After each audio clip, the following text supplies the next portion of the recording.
تطلع عنتو يجميرنا يزنبرنا قال حواد دماني بزعبا أمانة ناي قدسان زيارة مبري انت تسوى هذا الناي لما حتى تزنبرو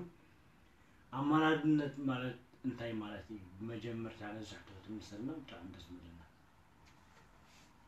مش بس نقاب وولدو منفس قدس أحدو أملاك آمين بمجمريا قدس أملاكنا እግዚአብሔር سناي فقادو خينو نزل ساعات زمك هيوات عديلو بفلاي እግዚአብሔር زخبرهم قدسان أفتن السوز الدالولو نسوز ركبولو محدر نخنبرو دما ጸጋ زهبهم قدسان نخن الزرارب سلازي فقدلنا قدسان ملاخنا እግዚአብሔር ስሙ ተመስገነ ይሁን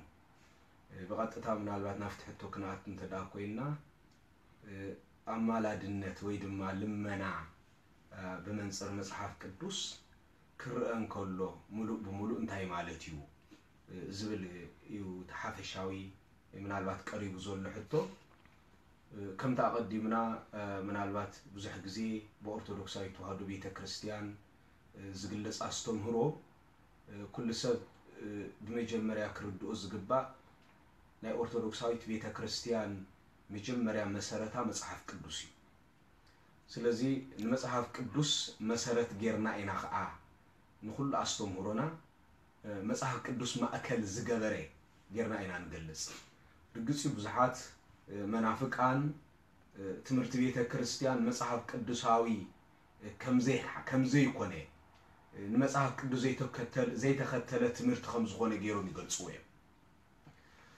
ነገር ግን እዚ ካዋፍሉጦ ካዋህዳ ፍሉጦ ዝመንጨወ ዳአምበር ቤተክርስቲያን መሰረታ መጽሐፍ ቅዱስ ዝለቀቀ ይኮነን መሰረታው መጽሐፍ ቅዱሳዊ ስለዚህ ህጁን እንደገና ብዛዕባ ልመና ቅዱሳን አማላድነት ቅዱሳን ክንዛረብ እንተዳ ኮይና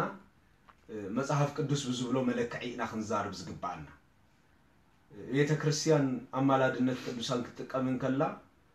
ممزنز تتقمت لنمني بيناي موكس غير اخي نزي اغباب ز تتقملو زبل مجمريا كلس حساب مغلاص اغداسي قطتا نافت ملس قدم تاونا مالتي كل غزي كندودو زغبانا مسرتاوي نطبي كابز عبي كساب زدققو ابيته كريستيان زفصمو دوغما يخونو قوننا مسرتو مصحف قدوسي ስለዚህ ዝኾነ ይኹን ኦርቶዶክሳዊ እትበጀመሪያ ክሩዶ ዝግባ ትምርት ቤተ ክርስቲያን መጽሐፍ ቅዱስ ማይከል ዝገበረ ትምርት ከም ዝኾነ ምእማን ምርዳል ምናልባት አና ፍልጦና ነትዝፍጸም ፍጻሜ ድማ በመጽሐፍ ቅዱስ በከመ ያገባብ ክንገልጾ ከመንኽእል መረዳእታና አዚው ሕድ ስለ ዝኾነ እንተ ዘይኮይኑ መጽሐፍ ቅዱስ መሰረት ዘይገበረ ኦርቶዶክሳዊ ትምርቲ ወይ ድማ ኦርቶዶክሳዊ ስርዓት ግን አቤተ ክርስቲያን የለ ነዚ ጎይታናን መድኃኒናን ኢየሱስ ክርስቶስ አብ ዘበነ ስጋዊኡ ክገልጽን ከሎ ንፈሪሳውያን ሕጋ ፍረስቲ ፈሪሳውያን አስተፈላሊ ግዜ ዝህቦም ዝነበረ መልሲ ብዙሕ ግዜ ይግስጾም ነይሩ ካብዚ ፈሊብ ዝበለ መልክዕ ድማ ንሶዲቃውያን ብዛዕባ ተንሳኤ ዘጉባኤ ኣብ ዘመሃረሉ ግዜ ነዚ ትምህርት እዚ ምርዳ ኣብ ዝኸበደሎም ግዜ ዝጠቀሶ ቃል ነይሩ ወንጌላዊ ቅዱስ ማቴዎስ ኣብ ምዕራፍ 22 ፍቅድ 30 እንታይሉ መጽሐፍት ብዘይ ምፍላጥኩም ትስሕቱ ኣለኹም ኢሉ ሰባት ሎሚ ቤተ ክርስቲያን ንእትጥቀመሎም አስተምህሮ ቤተ ክርስቲያን ንእትጥቀመሎም ስርዓት ቤተ ክርስቲያን ንእትጥቀመሎም ትውፊታዊ አስተምህሮ መጽሐፍት ሰአን መፍላጦም ዝሰሓቱን ተዘይኮይኖ ቤተ ክርስቲያን ካብ መጽሐፍ ቅዱስ ማእከል ስለዝርዓቀት አይኮነን እትቀንድ ዕላማ እትቀንዲ መሰረት ስለዚህ ነዚህ በመጀመሪያ ክሩዶ ይግባና ማንንም ሰብ ቤተ ክርስቲያን ንመንቃፍ ምክንያት ገይሩ ዘልዕሎም መሰረት መጽሐፍ ቅዱስ ማእከል ዘይገበረ አስተምህሮ ስለዝማረት አይኮነን ቅዱሳት መጻሕፍት በመምዘን ቅዱሳት መጻሕፍት ነተክፍጽ ዝፍጽም ዝሪኡ ኣብ ኦርቶዶክሳዊት ቤተ ክርስቲያን ሙሉ በሙሉ ክገልጾ ስለዘይከአሉ واحد ناي مصحف قدوس افلطوم زمنچو زتفطرو ጉድለት ዳምበር ቤተክርስቲያን ካማከል መጽሐፍ ቅዱስ ረሐቀተ ረሐቃ ስለዚህ ተረክበት አይቆን ስለዚህ ነዚህ ከመወከስ ጌርና ከንፈቃድ እግዚአብሔር ልመና ቅዱሳን አብታህት ዝብል መጽሐፍ ቅዱስ ማይከል ዝገበረ ጌርና አይና እንገልጽ ልመና ማለት ወይ ድማ አማላድነት ማለት ቃል በቃሉ ክንሪው ከለና በትምህርት መጽሐፍ ቅዱስ አመንጎ እግዚአብሔርን አመንጎ ደቀ ሰባትን ዝፍጸም ናይ ዕርቀ ተግባር ከውልን ከሎ ምናልባት እዚ አመንጎ ሰለስተ አካላት ዝፍጸም ልመና ተቀባል እግዚአብሔር ልመና ዝፍጸመሎም ድማ ደቀ ሰባትዩ ልመና ዝፍጸሙ ድማ ቅዱሳን አቀድም እግዚአብሔር ተሰማዕነት ዘለዎም እግዚአብሔር ዘኽብሮም ናብ ጸሎቶም አእዛኑ ጽንዘብል አዒንቱ ድማ ናባታቶም ገይጹ ዝምልከት ንሳቶም ድማ ከንፈቃድ እግዚአብሔር ገይሮም ዝልምኑ እግዚአብሔር ከም ዝሰምዖም ገይሮም ዝልምኑ ቅዱሳን ዝፍጽሞ ልመና እዚ ቤተክርስቲያን አማላድነት ክትብል ትገልጾ አማላድነት ማለት በኋላ አባህላ በመንጎኝነት አመንጎ እግዚአብሔርን አመንጎ ደቀ ሰባት እቶም ዝልመነሎ ደቀ ሰባትን ተቀባል እግዚአብሔርን ዝፍጽም ዝገልጽ ከሆነን ከሎ በሐፈሻ እዚ ልመና ይናምጽው ስለዚህ እቶም ዝልምኑ መሪንቴና ቅዱሳን እቶም ዝልምኑ ወይ ድማ አታብል መንያቴና ቤተክርስቲያን በኋላ አባህላ ማለት ስለዚህ በሐፈሻ አማላድነት ክንብልን ከለና ነዝ መልከዕን ቅርጽን ዝሓለወ ከሆነን ከሎ መምዘኑ ድማ መንይቴና ቅዱሳን ማለት መጽሐፍ ቅዱስ አብነት ከመ አብነት ዝሆነና ነዝ ከረዳአና ዝኽል ሓደ መልእክት እስከሉሰ ንስድ ማታ ይከልኩምኒ ትንቢተ ኤርምያስ ምዕራፍ 42 ህዝበ እስራኤል አቀድማ እግዚአብሔር ምስበደሉ ናብ እግዚአብሔር ከቀርቡ በኃጢአቶም አሚኖም ከመለሱ ምስመደው ሓደ ሐሳብ ይሐስቡ እግዚአብሔር ብዝበደልና ይበደል ይቀረብ እንት ክብለልና ነትን እግዚአብሔር ቀርባ ዝሆነ ኤርምያስ ናብ እግዚአብሔር ክጽልየና ንለምንሎ ናብ እግዚአብሔር ክጽልየና ለሕትወት ፍሪዶ ናብ ኤርምያስ መጽሞ እግዚአብሔር እንት ይቀርብ ብለና በበደልና ድማ ንበደልና ተመልክቱ ምሕረቱን እንት ከምዛሐል ነታና ይበረኸት ምድር ዝሆነ ድማ በረኸቱ በዝሐላ ሀገር ምን እንት ከገብራ ካጠላዕተና ከላግፈና እግዚአብሔር ምን አካ እግዚአብሔር ቀርባ ስለዚህ ምን ተናና እግዚአብሔር لمنا كنبلن بالكلنا كم عينة الأجواب من تنتقرب هذا قبل كلنا بمجدي حزب إسرائيل وين ما بمجدتهم نجاهر كرام عزينه ورو حزبي نجاهر كرام عزينه ورا لا يجاهر النبي لإرمياس إسرائيل ينزقربوا كورين كله تلما ندم إرمياس لا لمنا تقبل لما من ينير زيادة غير لمنا تقبل زيادة زلم من إرمياس زلم من اللهم سبحانه وتعالى እዚህ በመገደስ በኦም መንገድ ዝቀረበ ኮንጎታ አምላክ ማቆም በኻለ በረከት ይሁን ነው ከለና ደማ በመገደስ እግዚአብሔር ገለጽና ደማ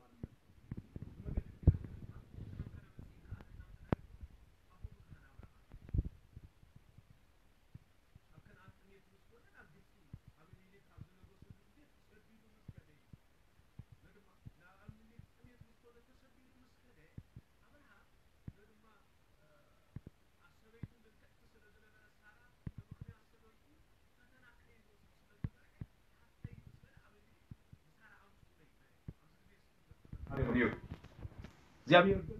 ህልምን አበሜሌክ ተገልጹ ነታናይ ሰይት ነቢ ህልዋ እግዚአብሔር መደቡ ስለዚህ ነበር እግዚአብሔር ወንድምና እግዚአብሔር ሰባት ንሱ ካጸላአቶም እናሐሉ ይከላከሉል ሚሞ እግዚአብሔር ድማ አብርሃም ነው ድማ ቀቀድሚ እንደኸደ ንሰበይቱ ዝሕልዋ ዝነበረ እግዚአብሔርን በአብርሃም አይቆለም ሎም ሰባት ብዙሕ ጊዜ ኣብ ሓዳሮም ዘይመስማዕ ዝፍጠር ነው ድማ ንሰበይቶም ዝሕልዋ ንሳቶም እግዚአብሔር አይቆለም ሰበይትን ሰብዓት ሕልዎ ንሳ እግዚአብሔር አይቆለም ስለዚህ በዚህ ምክንያት እዚ ሎሚ አመንጎ ሰብ ሓዳር ምትእማን የለ አመንጎ ሰብ ሓዳር መፍለላይ ዝወጽዩ ተዛዓብየ ትምህርትን ማሃሮም ባርዚ አብርሃም ንሰበይቱ ነድማ ሓላዊ አክኸውን ዝገበሮ ንመን ይትልኩም እግዚአብሔር እምባር አብርሃም ንሰበይቱ ዘቀመጥ አቀድ እግዚአብሔር ሳራ ድማ ንሰብዓ ዘቀመጥ አቀድ እግዚአብሔር ስለዚህ ነበር በዚህ ምክንያት እዚ ናብ አቢሜሌክ መስከደት እግዚአብሔር ንአቢሜሌክ አቀዲሙ በመኻድ እንታይ ይልዎ በሕልሙ ተገሊጹ አቢሜሌክ እዚያ ሰይት ነቢያሙ ከይተቀርባይ ሰይት ነቢያ ከይተቀርባይ ኣብዚ ማርት ሐሳብ ዝመጽ ብድሕዚ አቢሜሌክ ጌጉ ተአሚኑ ንእግዚአብሔር ይቅሬታ ክልምን ናብ አምላኽ ምስ ቀረበ እግዚአብሔር እንታይ ኢሉ ነቢይ ንሱ ነቢዩ ነቲ ነቢይ በዲልካ ኢኻሞ ንሱ ይቅረ እንተ ዳበለልካ ምእንተ ኻውን እንተ ዳጸለይ ኣነ እውን ይቅረ ክብለልካ ኢሉ ስለዚህ እግዚአብሔር በተኻለ መንገዱን ነቲ ሓጥእ ዝነበረ አቤሜሌክ ዝለኣኹ ናብ አብርሃም እዩ በመገድ አብርሃም ገይሩ ንዝመጽእ ልመና ናይ ይቅሬታ ልመና ንአቤሜሌክ ንቤቱ በረኸት ነቱ ዝበደሎ በደል ድማ ይቅሬታ ከም ዝኾነሉ እግዚአብሔር ነድማ ንአቤሜሌክ ናብ መልኢኹ ናብ አብርሃም ልኢኹ እስራኤላውያን ልመንኦም ቀርበሎም ዝደለዩ በመገድ ኤርሚያስ ከውን ስለዝደልዩ ናብ ኤርሚያስ ከምጽኦ ከሉ አብርሃም ድማ ንነድማ ንአቤሜሌክ ናብ አብርሃም እግዚአብሔር ድማ ንአቤሜሌክ ናብ አብርሃም አምጽኦ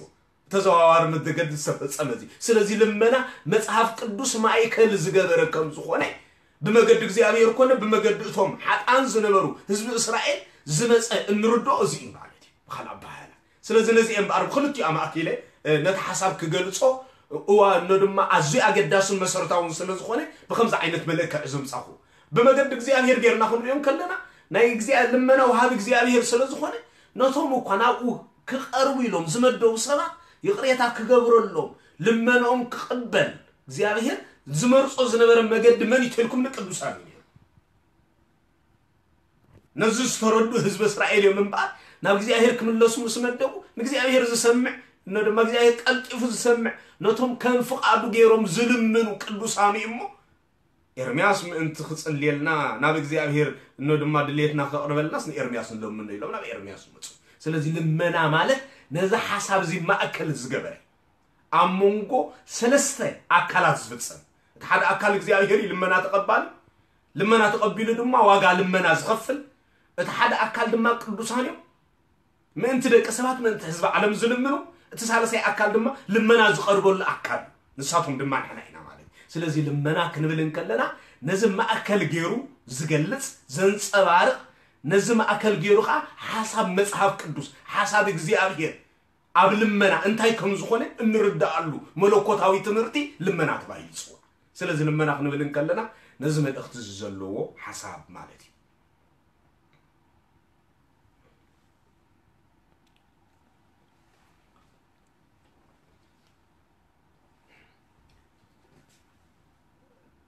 ስለምንታይ ንአምላኽ በቀጥታ ክንልምኑ ዘይንኽእል ንምንታይ አማላድነት አድለ እሺ ምናልባት እዚ ሕቶ ዝውን ብፍላይ ምስል መና ዝኸይድ ብዙሓት ናይ እምነት ተካላቱን ዝመጽእ ሕቶ ስለ ዝኾነ እዋናዊ ሕቶ ይክንብሎ ንኽእሊና ምክንያቱ ናይ ብዙሓት ሰባት ዝበዝሐ ሕቶኦም እግዚአብሔር በቀጥታ ልመናና ሰሚዕ ዋጋ ልመናና ከፍለና ይክእልን እንዲ ስለዚህ ስን እግዚአብሔር ንምንታይ ኢና በቀጥታ ዘይንልምኖ ካል ተዘዋዋሪ መገድ ምጥቃም አድሊና ዝብል ነዝን መምላስ ለዕል ኩሉ በخلተ መንገዲ ክንገልጾ ይካል ተናይ መጀመሪያ እግዚአብሔር ቀጥታው ልመና ይቀበል እዩ ነገር ግን እግዚአብሔር በዓብዩ በመገድ ቅዱሳን ዝፍጸም ልመና ግን እግዚአብሔር ንዱኹማ ሰባት ንምድጋፍ ዝጥቀመሉ እቲ መሰረታው መምዘን እንታይ ይተልና ግን ልመና ቅዱሳን ከም ተቀዲምና ሐሳብ አምጽና እዩ ዝነበርና እንታይ ተዳተባይሉ ልመና በአና መድረክ ዝተጀመረ ይኮነ አቀዲሙን ዝነበሩ ቅዱሳን ዝተጠቀሙሉ አቀዲሙን ዝነበሩ ህዝብ እግዚአብሔር ወና በእግዚአብሔር ዝቀርቡሉ ምሳ አምላኽ ዝተዓረቁሉ ካብ ሐጣቶም ዝተመልሱሉ በረከት እግዚአብሔር ነድማ ዝተቀበሉሉ ልመና እዩ ስለዚህ በዝሞ ወከስ መምዘንን መለክዕን ገሪያ ሎሙን ዘሎ ወለዶ ነዛ አገባብ ዝተጠቂሙ ዝኸይ ዘሎ ስለዚህ ልመና በቀጥታ እግዚአብሔር ክንልምኖ ስለ ለሚና ይክሰምዓና ስለ ዘይክል ጥራሕ ዘይኮነስ ልመና ምጥቃም ዘድለና ቀጥታ ቃል በቃሉ እንግለጾም ተዳተባይ ትእዛዝ እግዚአብሔር ስለዝኾነ ይኹን ሰብ ልመና ከጠቀም ግዴታ ስለዝኾነ ትእዛዝ እግዚአብሔርን ስለዝኾነ ንዝኾነ ይኹን ኩነታቱ በትእዛዝ ነድማ ብልመና ከጠቀም ይግባው ማለት እዩ በቀጥታ ሰማዕ ይክል ናብ ነስኪ ነዚ ከም ምሳሌ ክንጠቀም ብዙሕ መለክዕ ክንልኽእል እንዲና ልመና ጥራሕ እኮ ይኮነን ሰብ በቀጥታ ከጠቀመሎም ዝደልዮም ብዙሓት ነገራት አሉ ናብነት እስክንውሰድ ጥምቀት ምንውሰድ ሰብ ሓደ ሰብ ይመጽእ ሞ ንምንታይ በሰብ መንገድ ድኽጥማ ጥምቀት ውልድነት እግዚአብሔር ዝረኽበሉ እንተዳ ኮይኑ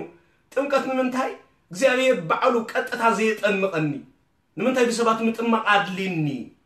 زبل حتون كمصي يخلي حدث فلاي اتوم لوم زلو اغلغل تግዚአብሔር دخماتيوم انا دم بقوم زحغسلو سنه مغبار يبلين سلازي انا بقى خطمق انت دا كوينه بمغد نصوف زخونه كطمق سلازلن እግዚአብሔር بمغد እግዚአብሔር يزطمق سلازي እግዚአብሔር نسخه علخا بقطتا نعي اطميقا ولودك غبرني يلو انت زحت حدث سبس እግዚአብሔር يقبلو اسكو حسب نملكتو بزح نمصن خلي كابزو وصايو انا بقطتا بእግዚአብሔር يقرب زخل እግዚአብሔር بقطتا نو دما بو منغدن تزي كوينو كن قرب ايكن سلازي بعلخا اقربن እግዚአብሔር يلو سب كحتت يخل دو ملز حطو خلقون عدي زول حطو انت الامسينا نمتاي بمقدسه مقرب ادليو بمقدسه مطمع ادليو بعلنا خنغورم زي نخل بمقد اغلغلت እግዚአብሔር كنرخوم زكالو اغلغلت እግዚአብሔር زقمطوم نابانا زواو صغاታት አሉ ነዚዩ ቤተክርስቲያን አገልገልት ማለት ዝበለጹ ህያብ እግዚአብሔር ይom ተባይሉ ዝነገሩ ስለዚህ በዚህ ምክንያት እዚ አቶም ተዝበልጽ እግዚአብሔር ታይሉ መለሰ ና ሐሰን አው እግዚአብሔር ይقب ማለት ነዝባሃላ ጽቦይ አባሃላውም ጽቦይ ነገርን ፍጹም ነገርን ካምድ ላይ ነገር ግን ነዚ አነ ለቤተ ክርስቲያን አምድር ወኪል ኮይና ናቴ ወኪል ኮይና ንሁሉ ነቲ እትሐጡ ሕቶ እተማል ገረ ስለዘቀመጥኩዋ ነዙ ትብልዎ ዘለኹም بمجد بيت كريستيان غيركم فصموا ويلو እግዚአብሔር ዝልخنا نا بيت كريستيان نعبها هلانا قطتا تقبلوا قطتا بعل አይፍጽምና ምናልባት ሐሳብ ግልጽ ኮይኖልኩም ከሆነ ተስፋ ይገበ እግዚአብሔር ና ቤተ ክርስቲያን ዝልخنا ና ቤተ ክርስቲያን ሊውኻ በመገድ ቤተ ክርስቲያን ገርና ክንመጾ ዝደለና አዝዮም ብዙሓት ነገራት አሉ ካብዚያቶ ምናልባት ካልኦት ብዙሓት ገዲፍና ሸውዓተ ሚስጥራት ቤተ ክርስቲያን እንኳን መግለጽ ይካለን حدث بገዛ ሩሱ ቃል ኪዳን ከ10 አይከድን نرسو ببعض قال كيدان زأسر سبيلا قال كيدان كأسر انتدأ كوين مونغونيا كوين مسكتي آير زراخو قال كيدان زأسرو حادنت كم زهلوز قبرو مونغونيا يدليو زخا قلقالي بعلو نرسو خط أما أيكلني بعلو نرسو قرب أيكلني بعلو نرسو كهنت كشي ما أيكلني بما قد كالوت أكلات جيروز فتسموني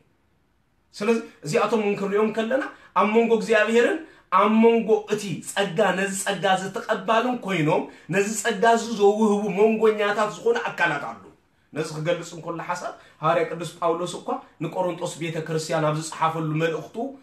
ቀዳመይቱ መልእክቱ ምዕራፍ 5 ካፍቅድ 19 ክሳብ 20 ዘሎ ቃል ክንምልከትን ከለና አብዝ ሐሳብ እዚ ሓደ አብዝ ሆነ መልእክት ገሊጽ ክርስቶስ ምስሩስ ምስዓረቅና ናይ መትዕራቅ ቃል ድማ አባና ሓደጎ ስለዚህ ንሕና ናይ ክርስቶስ አምባሳደራት ኮይና ናዓኻትኩም ናብ እግዚአብሔር ነቅርበኩም ኣለና ሐዋርያ ቅዱስ ጳውሎስ ዝዛረብን ኮን አምባሳደራት እግዚአብሔር ነዛ ዓለም ዚያ አምባሳደራት ገዲፍላይ አምባሳደራት ማለት ድማ አሞንጎ እግዚአብሔር አሞንጎ ደቀ ሰባቱን ኮይኖም ዘአምላኽ ዘራኹቡ ማለት ዝኻ ተሓደ ልመና እዩ ማለት ስለዚህ ልመና ምስ እግዚአብሔር ዘራኽብ ነው ድማ እግዚአብሔር بمجد لمنا ناب أملاك زرخو مونغونياتات أمباسادرات እግዚአብሔር ማለት لوخات እግዚአብሔር وكيلات እግዚአብሔር غيرو زقمطوم سلازلو بمجد زيوم تطقيمنا إنا ناب እግዚአብሔር كنمص ዝግባና ስለዚህ ትናይ መጀመሪያ لمنا ትእዛዝ ስለዝኾነ ግድን ክንጠቀመሉልና እግዚአብሔርን ዝልእኸና ናብ ከምዛ አይነት መለክዕን መንገድ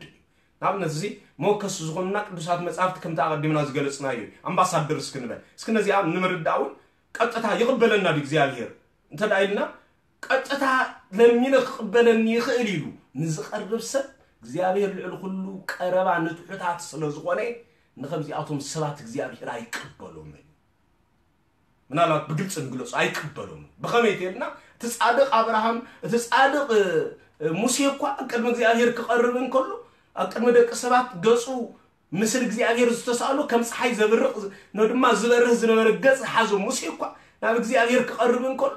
ምንተ አብርሃም ምንተ ይስሐቅ ምንተ ያዕቆብ ዘአትኸሎም ኪዳን ክትን ህዝብ ከም ምሕረት ጠምቲ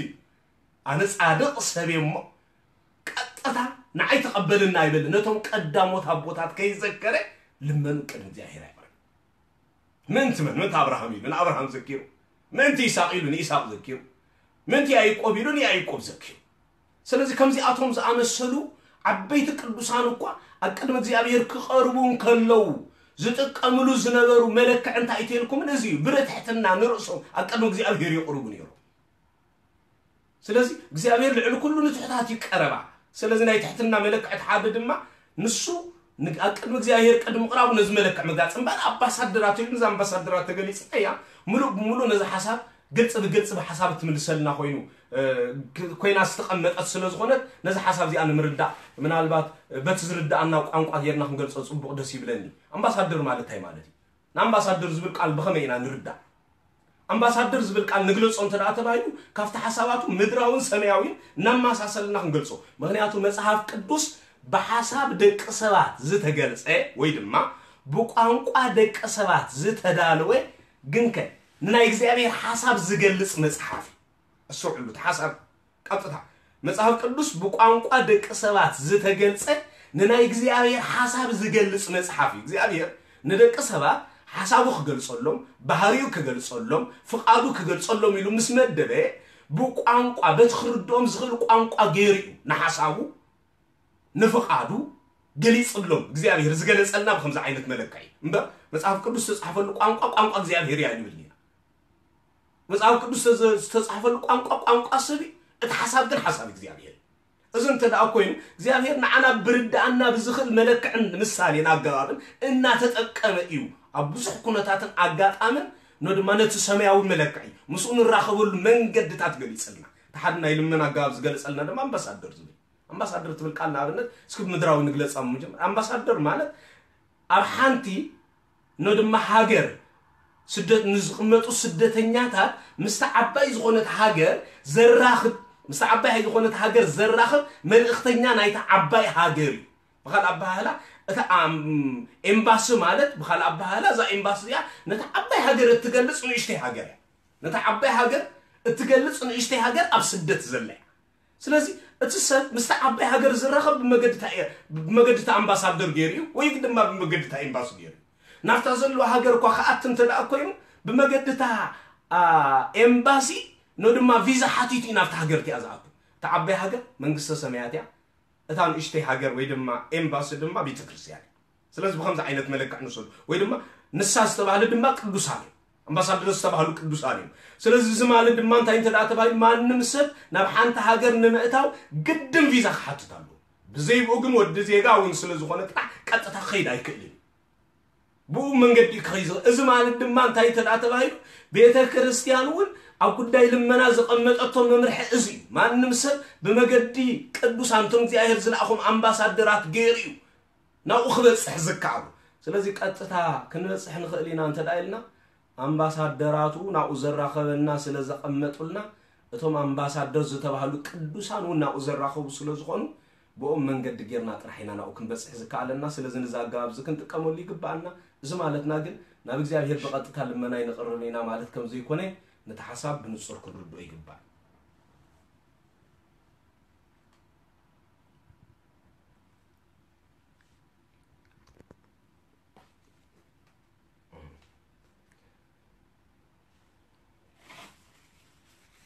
سلازي نزيو هاريا قدس باولوس ان ابراويان سبات هاب صحاف لهم ملؤختهم كجلصن كله معرف 13 كاف شوعات زلو قال انتاي بل نتوم قال املاح زنغركم مرحتكم ذكروا ويدما نتوم قال املاح زسبكم مرحتكم ذكروا كبيلون كم زنغورون كم زموتون استوئلكم 10 امنتهم صعبي اذا مالتو نتوم اقديمهم قال املاح زنغركم مرحتكم ذكروا بغميناهم ذكروا تاي مالتو يخذكروا الزملكتو نزيم بقى اتوم قال እግዚአብሔር ዝነገሩና መራሕትና ወይ ድማ ቃል አምላክ ዝነገሩና አቀዲሞም ዝነበሩ ቅዱሳን ነዛ እምነት እዚኣ ከመን ሕዝ ገበሩና ቅዱሳን ወንጌል ዘመሐላልፉና ቅዱሳን ወንጌል ኮይኖም ወንጌል ዝሰበኹልና ቅዱሳን ንዓአቶም ክንዝክሩ ብምንታይና ንዝክሩ ነዚ ቤተ ክርስቲያን ንዖም ዝካር አማላድነት ተጠቀም ንዖም ንምዝካር ነው ድማ ናቶም ዝክር ትገብር ንዖም ንምዝካር ብናቶም ኪዳን ተአምን ስለዚህ ንዖም ዘይ ዘከረቱ ለጊዜ የለን እዚ ንጥቀመሉ መንገድ ድማ ልመናይ እዚ ኣብስ ሐሳብ ዝተቀመጠት ሰዓብ እንታይ ትልኩም ልመናይ ዘክሩዎም ክብልን ኮሉ ነዚኣ ኣብ ዝኾነ ይኹን ልመና ንቅዱሳን እናዘከረት ናብ እግዚአብሔር ጥርዓና ተቅርብ ቤተ ክርስቲያን ምክንያቱ ዘክሩዎም ክብል ሙሉ በሙሉ በርባዕተ ነጥብ መጽሐፍ ቅዱስ ስለዘቀመጡ ንዖም ከይዘከርና ክንሓልፈሉ ንኽእል መንገዲ ስለዘየለ ነቶም ቃል አምላክ ዝነገርኩም መራሕትኩም ዘክሩ መዘከርታ ጻድቕ نبرخدي مصحف مثالي معرف 10 فقد شوعة تستقمت مذكرتا صادق نبرخت نزازو مذكر برخز زوهبي برخز تشكم እግዚአብሔር ንበረኸትና ዝቀመጦ ኣብ ቅዱሳን ስለዝኾነ ኣብ ጻድቃን ስለዝኾነ በመገድ ጻድቃን ጌርና ንረኽቦ በረኸት አሉ ነዚ በረኸት እዚ ንምርካቢና ድማ ንሕና ንቅዱሳን ምዝካር ዘድልየና ስለዚህ ንቅዱሳን ምዝካር እቲ ዝዓበየ በረኸት ዝተቀመጠሉ መንገድ ስለዝኾነ ግድን ልመናና በመገድ ቅዱሳን ዝማእከል ክኸውን ይግባእ አራይ ሓደ ሰብ ንእግዚአብሔር ክልምን ከሎ ካብ በቀተና አምላክ ምንማን በቅዱሳን ገር ምስልምን አይነ እዚያ በረኸትን ጥቅምን ይረክ አራይሽ ምናልባት ሐሳብ ብዝበለጸኳ ዳርጋ ቀዲማውን ምስተታሕቲቱ ዝነበረ ተጸምቢራውን ስለዚህ ተመለሰት ብዝበለጸ ምናልባት ነው ሁሉ ሙእኩልነት ክንርዶ አገዳሲ ስለዚህ ተዛዓበ ምናልባት ተሕቶ ክንሪኦም ከለና እግዚአብሔር በረኸት ወሃቢ ቅዱሳንውን በመገድ ቅዱሳን ንረኽቦ በረኸቱን ቅዱሳን ናይ ገዛ ርሶም በረኸት ካብ ርሶም አይኮነ እትስተዋሃበ በረኸት በመገድ እግዚአብሔር ዝረኽቦ ስለዚህ እቲ ካብ እግዚአብሔር ዘል ዝተዋሃቦም በረኸትና በመገድ ቅዱሳን ንረኽቦ ስለዚህ ዝኾነ ይኹን ሰብ ድማ እግዚአብሔር በመገድ ቅዱሳን ገይሩ ንበረኸቱ ዝህበና ኣብ ዝኾነ ይኹን ክፍለ ዘመን እግዚአብሔር በዓል ወሪዱ ዝሰብኾ ህዝብ የለ ወንጌል እኮ አመላ ዓለም እግዚአብሔር ናይ ወንጌል በረኸት ከም እንረክብ ዝገበረና በመገድ ቅዱሳን ገይሩ ስለዚህ በረኸቱ እግዚአብሔር ዝቀመጥ ኣብ ቅዱሳን ይዝበልና ይኻ ነዚህ ቃል አምላክ ዝነገርኩም መራሕትኩም ዝበለ ቃል አምላክ እኮ ዝተቀበልናዮ በመገድ ቅዱሳን ስለዚህ ቃል አምላክ ዝረከብናዮ በመገድ ቅዱሳን እንተዳ ኮይኑ እግዚአብሔር በረኸቱ ዝህበና በመገድ ቅዱሳን ገይሩ ነዚህ አትናዓኻትኩም ዝቅበል ንዓይ ዝቅበል ዝበለ تنعخاتكم زقبل نعي زقبل اتنبي بسنبي نبي زقبل عشم نبي يركب اتنصادق بسم صادق زركبل عشم صادق يركب بشم ود مزمور نيشتي زحلتت اساماي زستي عشم كتو خمزي سن بحق لكم الله يقول ماتيوس وانجيل معرف 10 كافقد 40 كلتن جميرك ساعه 40 تنزل قال اذا انت اكوين اتحسب እግዚአብሔር በረቱ ዘሃበና በመገድ ቅዱሳን ገይሩ እንተ አኮይኑ እትበረኸት እግዚአብሔር ክንረኽቦ ዝቀመጠልና ኣብ ቅዱሳን እዩ ማለት እዩ ስለዚህ እትበረኸት በመገድ ቅዱሳን ዝርከብ እንተ አኮይኑ ልመና በረኸት እንረኽበሉ መገድ ምዃኑ አሚንና ሙሉ በሙሉ ነዚ ልመናዚ አኩሉ ህይወትና ክንጥቀመሉ ይግባና ማለት እዩ ገለገለ ይሐዋትና ቅዱሳን በአጥብዝ ጋር ከለው ከማውዲ ይኽእል እዮም ይብሉ ነገር ግን ካብዚ ምድሪ ዚካ ወይ ድማ ብስጋ ካብ ዝተፈለሉ ጊዜ ከም ዘብቅዑ ከማልዱ ከም ዘይክር ይዛረቡ ብዛዕባ ዝቃል እግዚአብሔር እንታይ ነው بحفشة بتمرت مصحف قدوس كنريون كلنا لمنا كلت استمقلي تقداماي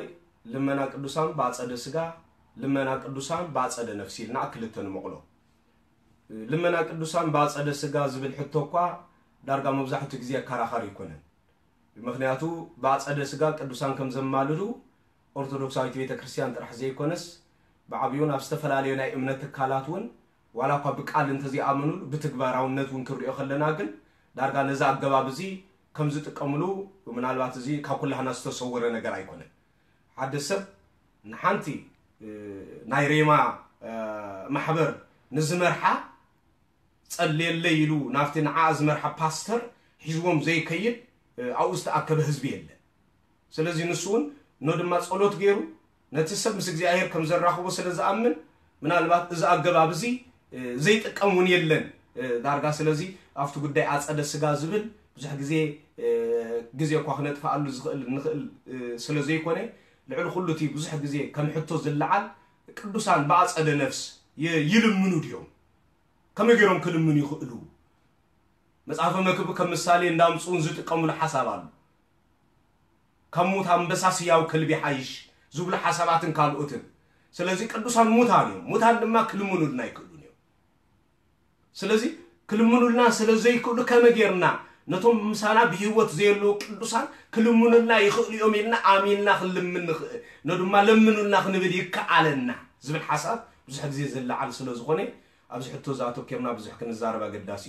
ነዚ ቅድም ምላስና እስኪ نتحسب قدوسان موتان دي مويس هيوان زبل أقدمنا خن ملص أقداس وين يسمعني لعل كل استصوروا ميستير تزعل ينقر زسل زغني قدوسان موتان دي مويس هيوان نحن نلمنهم قدوسان موتان دي مويس هيوان زبل حتى أنت أمسينا بيت كريستيان نموتان لمينا يتفلتين قدوسان دي هيوان محمد أملاخنا يسوع كريستوس كوا خزارين كله أنا هيوان أملاخ الأمبر نايموتان أملاخ يكون كبير تزاري سلازي نحنا إن قربوا لمنا نافتم هيوان زخون قدوسان مست هياو زخون እግዚአብሔር ዘለው ቅዱሳኒና ልመናና ነበር እግዚአብሔር ህያዊ ቅዱሳኑ ዘለው ድማ አፍተ ህያው ዝኮነ እግዚአብሔር ዘለው ኤም ዘለው እስኪ ተቃል መጻይ ግልጻፍ ቅዱስ ቃል ነዚ ከማብነት ዝኮነና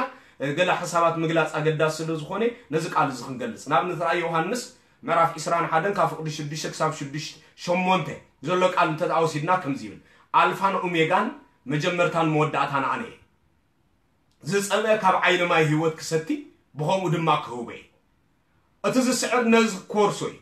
أنا أملاخو كونه نسود ما ودي كونني السؤال تكال أتزسعر نز كورسوي أنا أملاخو كونه نسون ودي كونني الدوسان دك جزيابي هرسله زخونه أفت أبوم زخونه جزيابي هريم زلوا سلازين الساتهم هيوانيوم زبلة يمنزي ቅዱሳን አብያ ያሉትና አፍት እግዚአብሔር ዘለው ይምዘሉ አፍት እግዚአብሔር ዘለው እንተ አሐለም ሙታና ይኩን ቅዱሳን ሙታና ይሉም ሙታንን ተዛዘ ይኮይነው እንደማ ምስ እግዚአብሔር ከተዓርቁና ዝኹሉ ምኻኑ ርግጸኛ ታዲው ስለዚህ ቅዱሳን አፍት እግዚአብሔር ዘለው ምክንያቱ ደቁ ስለዝኾኑ እግዚአብሔር ንደቁ ስፍራ ዘዳልወሎም ድማ አፍትንሱ ዘለው ቦታይ አፍትንሱ ዘለው ቦታይ እግዚአብሔር ንቅዱሳኑ ስፍራ ዳልይሎም እስኪ ተወሳኺ ጥቅስ ነዚ ግልጽ ዝገብር እንታይ ይብል ዮሐንስ ወንጌል ምዕራፍ 10 ተخلተ ካፍቅድ 26 ዘሎ ሐሳብ ክንወስዶን ከለና ከም ዚብል እቲ ዘገልግለን ዘበለ ይስዓበኒ ኣብታ ኣነ ዘለኽዎ እቲ ዘገልግለኒ ኣብ ኩሉ እዩ السؤال تكا ኣብታ ኣነ ዘለኽዎ ይብል እቲ ዘገልግለኒ ኣብ ኩሉ እዩ ነቲ ዘገልግለኒ ኣቦይ ከኽብሮ እዩ ይብል ስለቃሉ ስም እግዚአብሔር ዝተመስገነ እዩ እቶም ንእግዚአብሔር ዘገልግሉ ቅዱሳን ዘለው ኣብቲ እግዚአብሔር ዘለው ቦታ أفت እግዚአብሔር ዘለው ቦታ እንተ አሐልዮም ድማ እዞም ቅዱሳን እዚአቶም ሙታን አይኮኑ ሙታን እንተ አዘይ ኮይኖም ድማ ሙታን ህያዋን ስለዝኾኑ አበይ ከም ዘለና እንታይ ከም እንገብር ምስ እግዚአብሔሩ ይፈልጥዮ ምስ እግዚአብሔሩ ንኸተዓርቁና ዓቅምን ብቕዓትን አለው ነዚ ሐዋርያ ቅዱስ ጳውሎስ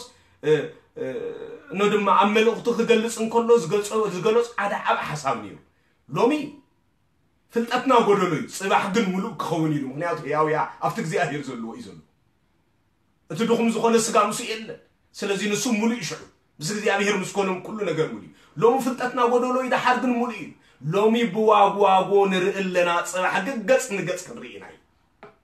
ስለዚህ ቅዱሳን ዝበለጸ ክብሮም ዘሎ ኣብ ሰማይ እንተዳ ኮይኑ ናፍቲ ዝፈጠሮም ናፍቲ ዝጽበዮም እግዚአብሔር ምስከዱ እንተዳ ኮይኑ እቲ ዝበለጸ ዕዮ ናይ ቅዱሳን ድማ ማአሲንቴልና ድሕሞቱ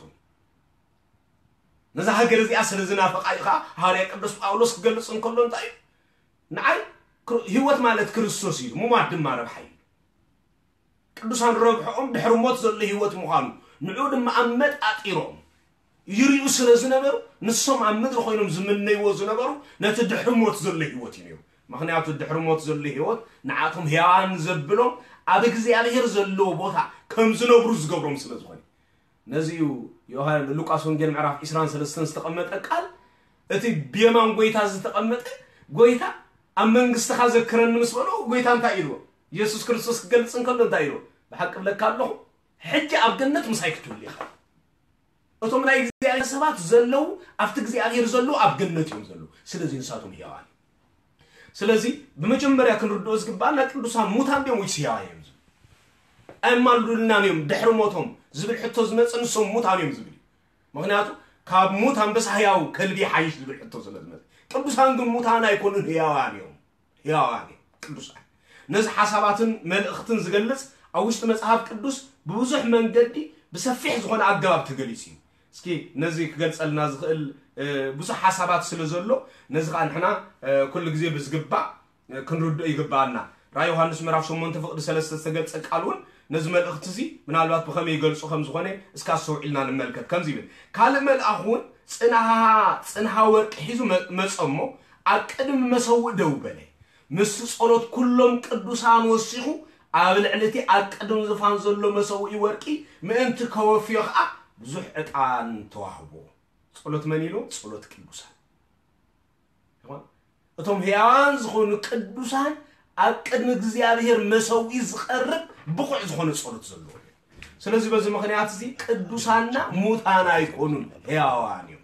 ንሱና ሕያዋን አምላክ እንበር ናይ ሙታን አምላክ አይቆኑ ስለዚህ ሕያዋን ተዳኮይኑ ንሳቱም በአጸደ ነፍስ አቀድመ እግዚአብሔር ዘቅርቦ ነድም በአጸደ ነፍስ አቀድመ እግዚአብሔር ንሱም ቡቃቴ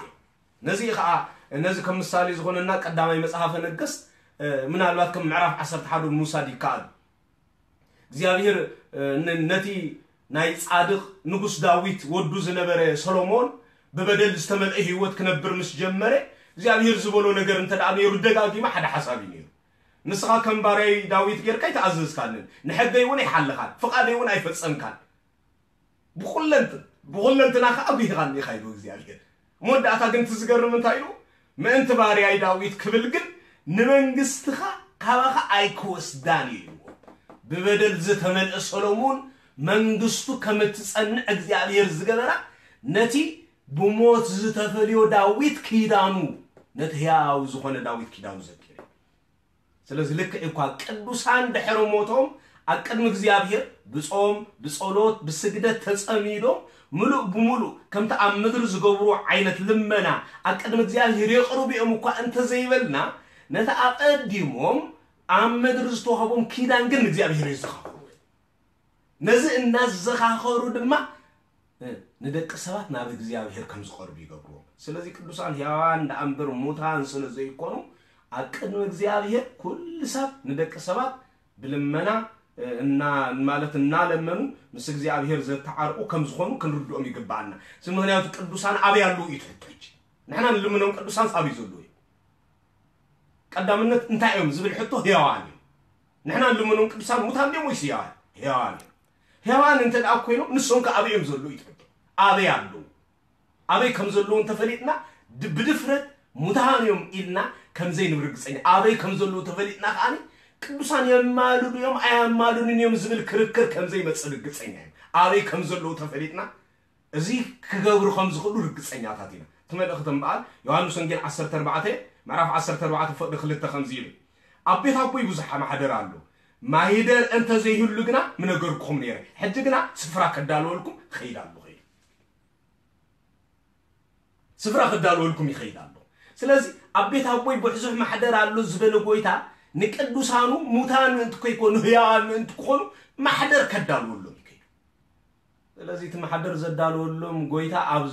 ኣብ ዘዳልወሎም ጎይታ ዘለው ቅዱሳን ሙታን የመንተይልና መልእኽቱ መጽሐፍ ቅዱሳዊ ስለዘይኮነ ምስ ሐሳብ እግዚአብሔር ስለዘይከይድ ንጽራርና ምስ ቤተ ክርስቲያንና ሙሉእ ብሙሉእ ምስ መጽሐፍ ቅዱስ ስለዝኾነ አካይዳና ክንእርም ይግባና ስለዚህ ቅዱሳን ሕያዋንም ቅዱሳን የማሉድዮም ቅዱሳን ደማ ነድማ ሙሉእ ብሙሉእ በአጸደ ነፍስ ምስ እግዚአብሔር ዘተዓርቁ ነታ አቀድም እግዚአብሔር ዝኣተወሎም ኪዳን እናዘኻኸሩ ናብ እግዚአብሔር ስምዕቶም ዘቅርቡ ከም ዝኾኑ ክንርዳ ይግባና ነዚ ከም ኣብነት ዝኾነና እስኪ መን ንውሰድ ኣብ ትሕቲ ዝብል ሕቶ እንተ ደኣ ኣምፂና ካብ ኣብነት ዝኾኑና ገለ ኣካላት ክንገልጽ ይከኣለና እዩ እቲ ናይ መጀመርያ ምናልባት ከም ሓሳብ ክንገልጾ ዝከኣለና ኣብ ሓድሽ ኪዳን ሙሉእ ሓሳባት ክገልጽ ይኽእል እዩ ንብሎ ኣብ ሉቃስ ወንጌል ኣብ መንጎ አብርሃምን ኣብ መንጎ ኖዌ ዝተገብረ ዝርርብ ከም ኣብነት ጎይታናን መድኃኒናን ኢየሱስ ክርስቶስ ብሰፊሕ ዝገለጾ ዓብ መምህር ክኸውን ይኽእል እዩ ኢሉ ዝገለጾ ክንገልጽ ይከኣልና መቸስ መብዛሕትኦም ሰባት ብዛዕባ ልመና ኢየሱስ ክርስቶስ ኣይመሃረን ኣይነገረን ካብ ትምህርቲ ክርስቶስ ወፃኢ ንምንታይ ንጥቀም ዝብል ሓሳብ ዘምፁ ብዙሓት እንዲዮም ስለዚህ ነዚ ከም ኣብነት ዝኾነና ግን ጎይታናን መድኃኒናን ኢየሱስ ክርስቶስ ዝመሃሮ እስኪ ከም ኣብነት ንጠቅም ኢየሱስ ክርስቶስ ከም ምሳሌ ገይሩ ዝመረሉ ዘሎ ኣብ ሰማያዊት ዓለም ዝተፈጸመ ታሪክ ሙታን እንተኮይኖም ሙት ኣይዛረብን እዞም ሰባት እዚኣቶም ግን ተዛሪቦም ሙታን እንተኮይኖም ኣብ ትሕቲ መሬት እዮም ዘለዉ ንሳቶም ግን ይዛረቡ ነበር እቲ ቃል ከምዚ ይብል ነዶም ኣብ መንጎ አብርሃምን ኣብ መንጎ ኖዌን ዝተፈጸመ ኖዌ ኣብ ሲኦል አብርሃም ድማ ኣብ ማሕደር ቅዱሳን ተቐሚጡ እንከሎ ድምፂ ኖዌ ኣብ ማእከል ሲኦል ኮይኑ ናብ ማሕደር ቅዱሳን ዝነበረ ስፍራ ናብ አብርሃም መጽ እቲ ድምፂ ማ እንታይ ንብሎ ኖዌ ብኸቢድ ስቃይ እናተሳቀየ ክነብር እንከሎ ندم أبحق أبراهام الأزار زبها الدخاز نبر سبعي مستملكت كم زينو لمينو أبراهام فقد كانت أكوينو قروري بما يسأل زنقة أنا تعب فقاز ولا على أزار نزقرر نزنقة قروري من تختركس لا خليه أزي أبسمي وتعالى ندم أب دحر موت في أمزلو زرري كلوسان سقطها ترى استمر إيه وزلوا مثل تدقاقين على وأنا أتكمل أي تعامل أقون يميو نسحب استزار أقول كلوسان ينان إحنا نودم ما أملا دنتم أمينا نخبرهم كم زعينو تيود كم زلومي كمل أي تعامل أقون ولا كنت زي ولعو ولا كنت زي تمرعو ولا كنت زي ستيو ولا كنت زي دقصو ولا كوا نودم ما تزيد خمو نجرجن نابرهم لك كمل أي تعامل كمل أي تعامل كم زنوبرينا كلوسان سلازي كمل أي تعامل نزنبرو كلوسان ينام بعد حجي نزارو كلهم زلا كمل أي تعامل زنبرو كلوسان ملاك نودم ما حيواني موت هذا يكون سلازي خونو إذا كان زقريبو مسافر بدم ما بعرف سير زلوا سكاس تفريطي صدق أنت هاي مخانو زفل حتى أنت هاي مخانو زفل እግዚአብሔር ዘደልዮ እንታይ ምዃኑ ዝፈልጥ እግዚአብሔር ዘይደልዮ እንታይ ምዃኑ ዝፈልጥ ምኽንያቱ ነፍስና ኣብ ሲኦል ምስተፈርደት እግዚአብሔር ዘደልዮ እንታይ ምዃኑ ትፈልጥ ያ ነገር ግን ክትገብሮ ስለዘይትኽእል ብዝበደሎ ተበደል እንዳወየ ትነብር ኣብ ሲኦል ዘላ ነፍሲ እግዚአብሔር ዘደልዮ ዘይትፈልጥ ነፍሲ ማለት አይኮን ትፈልጥ ያ ግን ናይ ምግባር ዕድል ይበላ ወይለይ እንተ ዝገብር ነር እንዳብለ ትነብር ነፍሲ ስለዚህ ነዌ ኣፍታ እግዚአብሔር እንታይ ከም ዝደሊ زفلت نجر كتجبر الله زي كعللا عالم كويني زلم نزل نوية وانت قاعد يخون بين خدين سلازم نوية نمنتهاي زلم منازي كجبروز خلق زي عليه رنت خوين أبراهام نمنتهابليو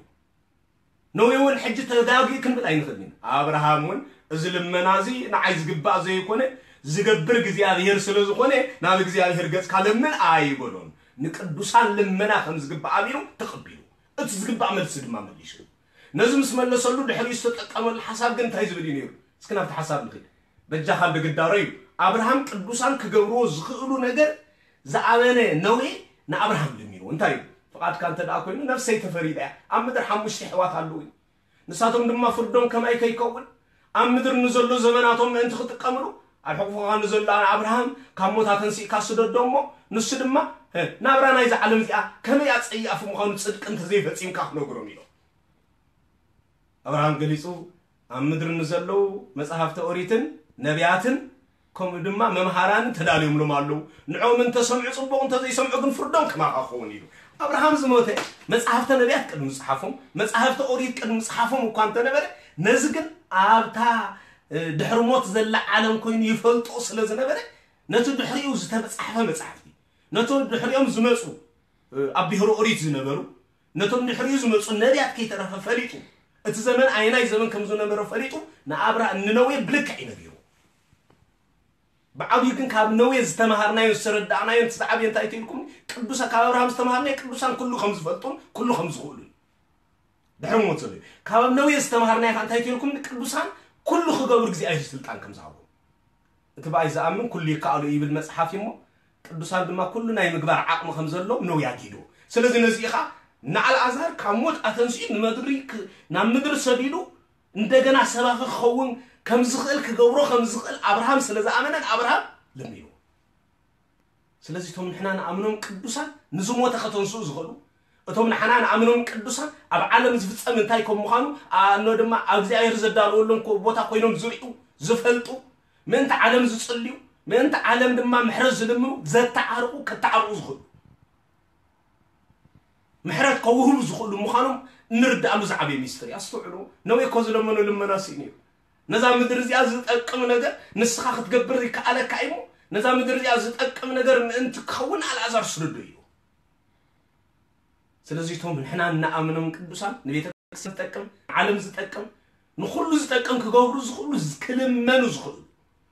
كلنا يمقبار كألات زلهم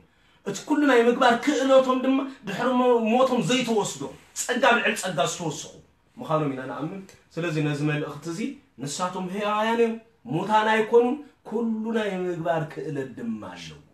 نزل بس قبعك الردو يقبعنا من الأختن حساون بعرزي هراي مسلو تتحيز غيد حوانا بفلايت ناي أمانا نتم بزيادة أبريخ عندها جن بزعبا سجدت نقدس هانك يجباري يجباري بفلاي أبرأي يوحنس أموده تصدر الكب اتملأ قدما يوحنس أي سجد اللي ولا بزبل متحز نقدس هاي مزقر أي جباري نزبل على لما خمي كمي هو حفشاوي بزعبا سجدت نقدسان مسجاد يجبا ديو سجدت نقدسان مسجاد أنصار እግዚአብሔርዩ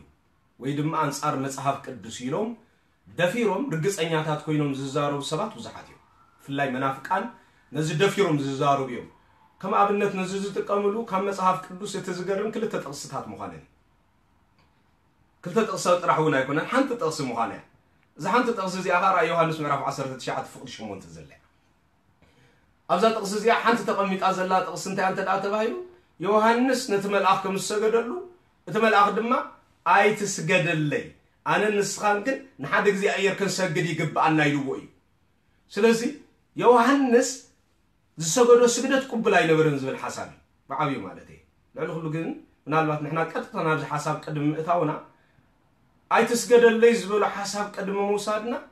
ቅዱሳን ንእግዚአብሔር ይሰግዱ ነይሮም ድዮም ዝብል ሓሳብ ግን ኣቐዲምና ንድሕሪት ተመሊስና ምርኣይ ግዴታ ኣለና ምክንያቱ መጽሐፍ ቅዱስ ተሰማሚዑ ዝኸይድ ብሉይ ምስ ሐዲስ እንደገና ድማ መልእክታት ምስ ወንጌላት እናተመሳጠሩ እናተሰማምዑ ሓደ መጽሐፍና ሓደ መጽሐፍ እናስፍሖ እናተርጎሞ እናገለጾ ዝኸይድ መጽሐፍ ዳምበ ሓደ መጽሐፍ እናተዋግኦ እናፍረሶ ዝኸይድ መጽሐፍ ቅዱስ እዩ ስለዚህ ሐሳብ መጽሐፍ ቅዱስ ቡልያት ምስ ሐሳብ መጽሐፍ ቅዱስ ሐዲሳት ከመጌርና ነሰማምዑ بخمي من قد يومك زسمامعو حدا أكاد زخونو زبل مجمريا أبز مسمع كنفتر يقبعنا نمسحف قدوس نيجزا رؤسو كنواقو أنت أجمير ناق ملوك مول حسابنا كاب حساب زي أيه سلازرحة نحنا فصنت مسحف هيكوننا سلازي نزبز قبعنا مرد دائم بعد تزد لينا مسارة هونت وانت ايتر أتباي اسكي مسحف قدوس سجدت قدوسان فتصيميلو ويسبيتا كريسيان بعلا زفت أروتي بعلا فتيراديان ملائكة تسجد زلا بعلا فتيراديان قدوسان سرات تسجد زلا زول حساب اسكن وسد سجدت متقامك نغزابير مصرار ويون سجدابير ممعراي ايكونن نحنا نقدوسان نتقاملو سجدت ناي صغا سجدت نغزابير نتقاملو سجدت دما نياملخوت سجدت አይትስገደሎም ትብጥቅሲ ምዕራፍ 20 ኦሪት ዘጻት ብዙሕ ግዜ ደጋግሞ ዝገልጹ ሐሳብ እኳ እንትኾነ እዚ ሐሳብ እዚ ግን ንሕና ንቅዱሳን ምስ እንሰግደሎም ሐሳብ ዝሰማማዕ ሐሳብ አይኮነን ንመጽሐፍ ቅዱስ ዘይግቡእ ሐሳባቱ ዘይግቡእ ዝኾነ ትርጉም በመሃብ ናገዛእ ርእስና ክንትርጉሙ ኣይተፈቅደን ምክንያቱ እቲ ሐሳብ ዝገልጾ ንምንታይ እንተዳይልኩምኒ ንኣምልኾት እዩ نحن نقدسان كم تقدمنا قداي سئلي كنزارم كلنا زغلصنا نحن نقدسان كنسجدن كلنا ابوتا እግዚአብሔር አቀሚጥና አይሰገድናሉም نحن الملائكه كنسجدن كلنا ابوتا እግዚአብሔር አቀሚጥና አይሰገድናሉም نحن لድንግል ማርያም كنسجدن كلنا ابوتا እግዚአብሔር አቀሚጥና አይሰገድናላ ንድንግል ማርያም ነኽብር አይና ናይ ጸጋ ስግድን ተሰግደላ ናይ አምልኾ ስግደት ግን አይሰገደላ ንድንግል ማርያም እትዝግብ አክብር ኢና ንህ ቤተ ክርስቲያን ዝግባእ ክብሪያት እዝኻ መጽሐፍ ቅዱሳዊ እስከና አብነት ነዙን ወሰደት አተባይል እስከራ ዮሐንስ ብራእ ዮሐንስ ጌርና ቀድም ትርጓምና ሓደ ሐሳብ መጀመሪያ ክንወስድ ጽቦይ መጽሐፍ ቅዱስ መጀመሪያ ገዛ ሩስን ሰማማዩ ዝሰገደ ኢያሱ እንተዳሃሉ ዝሰገደ ዮሐንስ ግን የለን ዝሰገደ ዮሐንስ የለን ዮሐንስ ግን አይሰገደ እንተልና ካልአርስቲ ኢያሱ ሰገደ ዮሐንስ ሰገደ ፀሐይ ጠጦ ዘበለ ዮሐንስ ነድማ ኢያሱ ክሰግድን ከሎ لعلس حي حليفون هاي سمايات رأي زرعي يوحنس دمان نملأك سجيدي نصحي تطو زبل إياسو نملأك سجدن كله مسافة إياسو معرف حموش تفقد عشرة أربعة قسم قال لا أم تحت تفقي مخمس سجدوا اللي جلس أريد فترة معرف عشرة تشعات وتوسيدنا صادق لوط إزبل لوط صادق يتراس ما يكون صادق سبي سجيد أصلا على حد كذي نحد حساب قنش لنا وسيدنا من يسجدوا زبل حتون كن فلطلنا صادق لو تسجدوا أنا نودما نحد من الأخ مسجد كم عابي ودك غير زقصرنا من ذا نحن نقول صادق أنز تتقاملوا من قدم حد أنز تقاملوا من قد يتقتلنا من يسجدوا صادق لو ده يكونني ناي صادق لو سجدة تقبل من الأخ ناي صادق يوحنا سجدة من تيتقاوي اسكي تحسابك تقاومو ديو ويس تحسابك انتايو تقاومون زي تقاومون كفل يقبان هذا سبك سجدولن كل لا يقبانن يلو مالت تقاومو مالت ايكون ايقبانن مبال ملخت خلتي قداماي تحتناي كالاي دما تقاومو خون غي سلازي بخمي ملك اجن يوحنس اتملأخ ايتسجدلي سلازبلو نتملأختو حد قطتاو زغونو ترغم وسيدنا نو دما كم تقاومو غيرنا غليصناي ምናልባት ናይ መዝገበ ቃላት ትግርኛ ናይ ዘይ ምርዳእ ጸገም እንተ ዳሃሊና ዞም ሰባት እዚአቶም ንመጽሐፍ ቅዱስ ገዲፎም በመጀመሪያ መዝገበ ቃላት ትግርኛ ጽብቆም ተረዲዮም ናብ ሐሳብ መጽሐፍ ቅዱስ ክምለሱ ክንመክሮም ንደሊ መጀመሪያ ማለት ማንያቱ ሐሳብ ቋንቋ ትግርኛ ብዝግባ ከይተረዳ ቅዱሳት መጽሐፍቱን ከምዝደለኻዮ ምትርጓ ነቱ ቋንቋ ነቱ መጽሐፍ ቅዱስ ሐሳብ ጥራሕ ዘይኮነስ ነቱ ቋንቋ ከይተርፈውን ዝቃወም ስለዝኾነ ስለዚህ በዚህ ምክንያት እዚ እስኪ ንመልከት ኢያሱ ፀሐይ ጠጠው ዘበለ እንተዳ ንመላእክት እግዚአብሔር ሰጊዱ ጻድቅ ሎጥ ካብ ግብር ሶዶም ጎሞራ ጥፋት ዝደሓነ ንእግዚአብሔር እንተዳ ሰጊዱ ንቅዱሳን መላእክት እንተዳ ሰጊዱ ብሳሓት ንቅዱሳን መላእክት ብምስጋድ ንገዛ አርሶም አቅኑ እግዚአብሔር ክብር በመሃብ ዝገለጹ እንተዳ ኮይኖ ካብሊ ኪዳን ብሳሓት ንቅዱሳን ዝሰገዱ እንተዳ ንረክብ እንተዳ ኮይና ንምንታዩ ዮሐንስ እትመላእክ ተቀይሙ ግን አስተውሉ ዮሐንስ ከመቦታቱ ንመጣው ሰጊድ ዮሐንስ ከመቦታቱ ሰጊድ እሞኻት ዝገርም ክልተ ግዜ ሓንሳራ ይኮነ ዮሐንስ ራእይ ዮሐንስ ምዕራፍ 19 ፍቅድ 8 ራእይ ዮሐንስ ምዕራፍ 22 ፍቅድ 10 ዝተገልጸ ቃል አመጀመሪያ የተስገደለይሉ ዳሕር ካልአይ ግዜ ሰጊድ እንደገና ወና የተስገደለይሉ ተሐሳባይ ተፈላለየ እምባር ክልተ ግዜ ዮሐንስ ካብ ሰገደ መን ይተጋል ተመላኽ እቲ ነው ድማ ዮሐንስ ሰገደሉ መልአክ እኮ አቀዲምና ኢያሱ ስግደት ዝተቀበለ መልአክ እቲ ነው ድማ ዮሐንስ አይት ስገደልይ ዝበለ መልአክ እኮ አቀዲምና ይጻድቅ ሎጥ ስግደት ዝተቀበለ መልአክ ናይ ጻድቅ ሎጥ ስግደት ዝተቀበለ መልአክ ነው ድማ ድሒሩ ድማ ናይ ዮሐንስ ስግደት ነው ድማ ተቃውሞ ይተና ተጋግናለና ተቃውሞ እንተ ዘይ ኮይኑ ሐሳቡ ዳንታዩ ናብ ዝብልክን ከይድ ግን አገዳስ ናብ ተሐሳብ ክንመጽ ስለዝ حግዘና ነዚ ብዝግባ አቀዲምና ክርዶ ይግባና ማለት እንታይ ሐሳብ ቅዱሳን መላእክት ወይ ድማ ቅዱሳን አቦታት ክስገደሎም ዝግባ አንተ ዳ ኮይኑ ንምንታይ ይትመልአኸ ይትስገደልዩ ዮሐንስ ሰጊዱ ዮሐንስ ተጋቢ ወይስ መልአኽ አሞንጎ ክልቲኦም ጌጋይን ዮሐንስ ዝግባው ገይር ሰጊዱ ንመላእክት ክብር ሂቢዩ ንቅዱሳን ክብር ሂቢዩ ትመልአኹና ይትስገደልዩ ወይ እትሰገደሉ መልአኽ በትምህርት ቤተ ክርስቲያን ዝተሰግደሉ መልአኩ ቅዱስ ሚካኤል ክኸውን እንከሎ ሚካኤል ማለት ቃሉ ካብ ዕብራይስጥ ዝተወስደ ኮይኑ መኑ ከመ እግዚአብሔር ማለት መን ከመ እግዚአብሔር ማለት ንአምላኹ ዝመስል ስለዝነበረ ነው ድማ ከመ አምላኹ እንታይ ነው አይትስገደለይ ተሕትና ዝተመልአ መልአክ ነው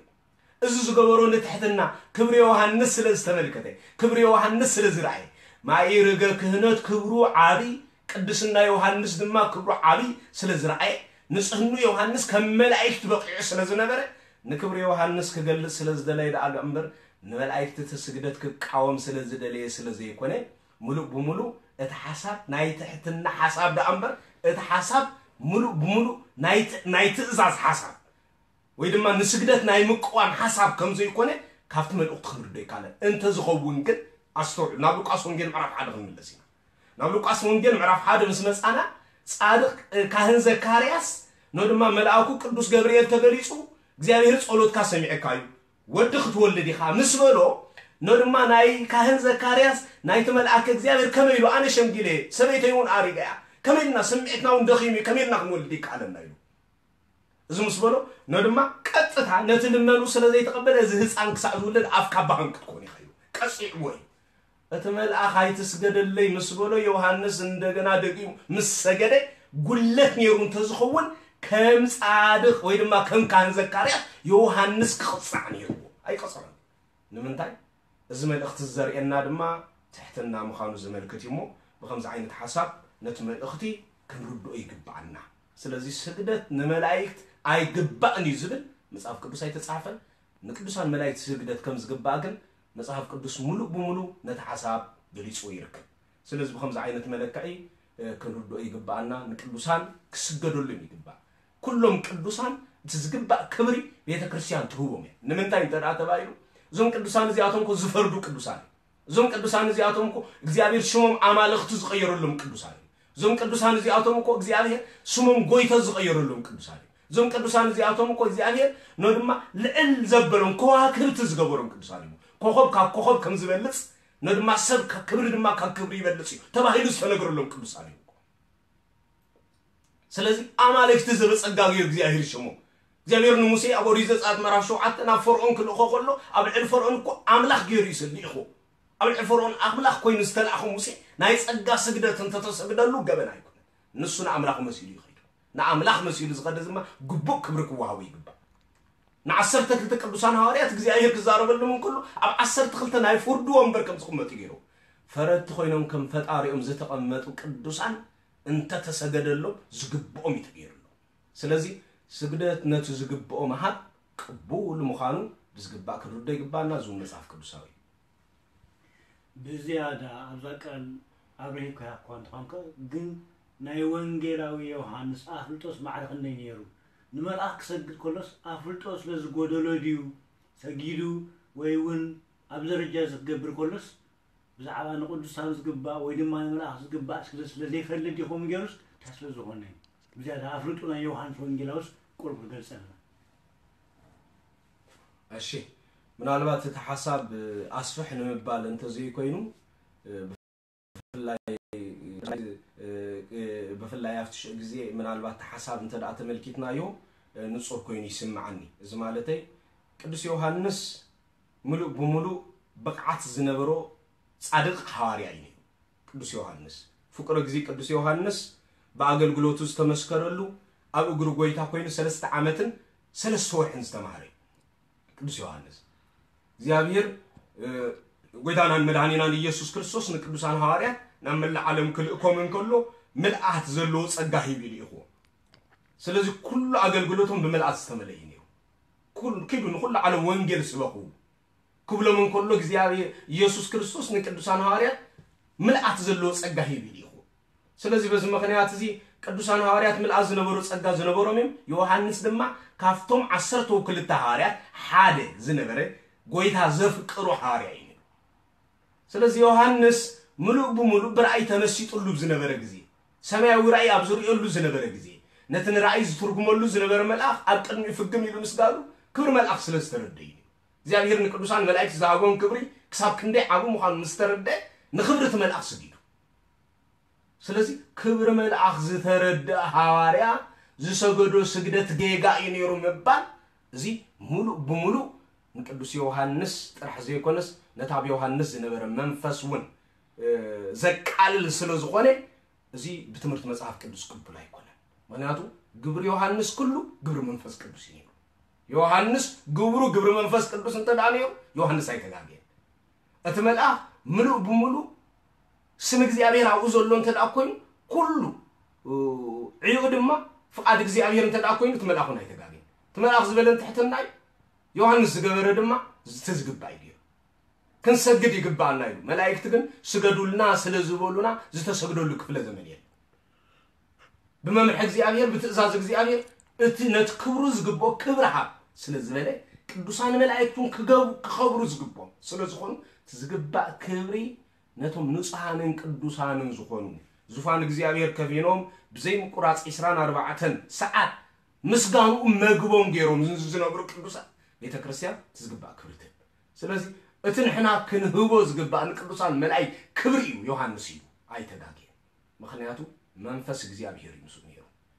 ክጋገይሉ አብ ዝግባ ኩነታቱ ናይ ነበር ራእይ ዝሪእሉ ዝነበረ ሰዓት ነይሩ ዮሐንስ እቲ ሰዓትቲ ዝጋገይሉ ሰዓት አይኮነን ነይሩ ብቁንዕ መንገዲ ራእይ ዝሪእሉ ብቁንዕ መንገዲ ስምዒቱ ተቆጻጺሩ መንፈስ ቅዱስ መሪሕዎ መጽሐፍ ራእይ አብ ዝጽሕፈሉ ዝነበረ ጊዜ ዮሐንስ ነቲ ጽሕፎ ዝነበረ ተጋዊቴና ጌጋ ተዛሪብና ኣለና ዮሐንስ ራእይ ናይታ መንግስቲ ሰማያዊት መንግስቲ አብ ዝጽሕፈሉ ዝነበረ ጊዜ በመንፈስ እግዚአብሔር ተመሰጥኩ እና በለዛረበሉ ዝነበረ ሰዓት ስለዝነበረ አብ ዮሐንስ ጌጋ ይነበረ ስለዚህ በዚህ ምክንያት እዚ እቲ መልእኽቱን ሐሳቡን ነዚ ዝመስል ይነሩ ማለት ብዙሓት ሰባት ንቅዱሳን ብምስጋድ ኣብ ቅድስት ኦርቶዶክስ ቤተክርስቲያን ብፍላይ ወይ ንቅድስት ድንግል ማርያም ብምስጋድ كم أملخو طاقت جيرم زقطروا والله إذا خبك عليك زي أبيها كما يرى هو حفشاوي بفلاي سجدت نقدسان كم طاقت جيرم زغلصو بزحاتيم كم تقدمنا زبلنا ييغن نقدسان نقربلهم سجدت ناي صقا سجدت انبرنا يملخو سجدت ايكون منالبات حج نحنا حقኛ ኦርቶዶክሳዊ ዶክትሪን ክንገልጸሎም ንፈቱ እዚ ድማ ኦርቶዶክሳዊ ተዋህዶ ቤተክርስቲያን እትጥቀመሉ አስተምህሮ ቁንዕ ዝኮነ አፍልጦ ካብ ዘይብሉ መረዳእታ ዝመንጨው ምዃኑ መምዘን እዩ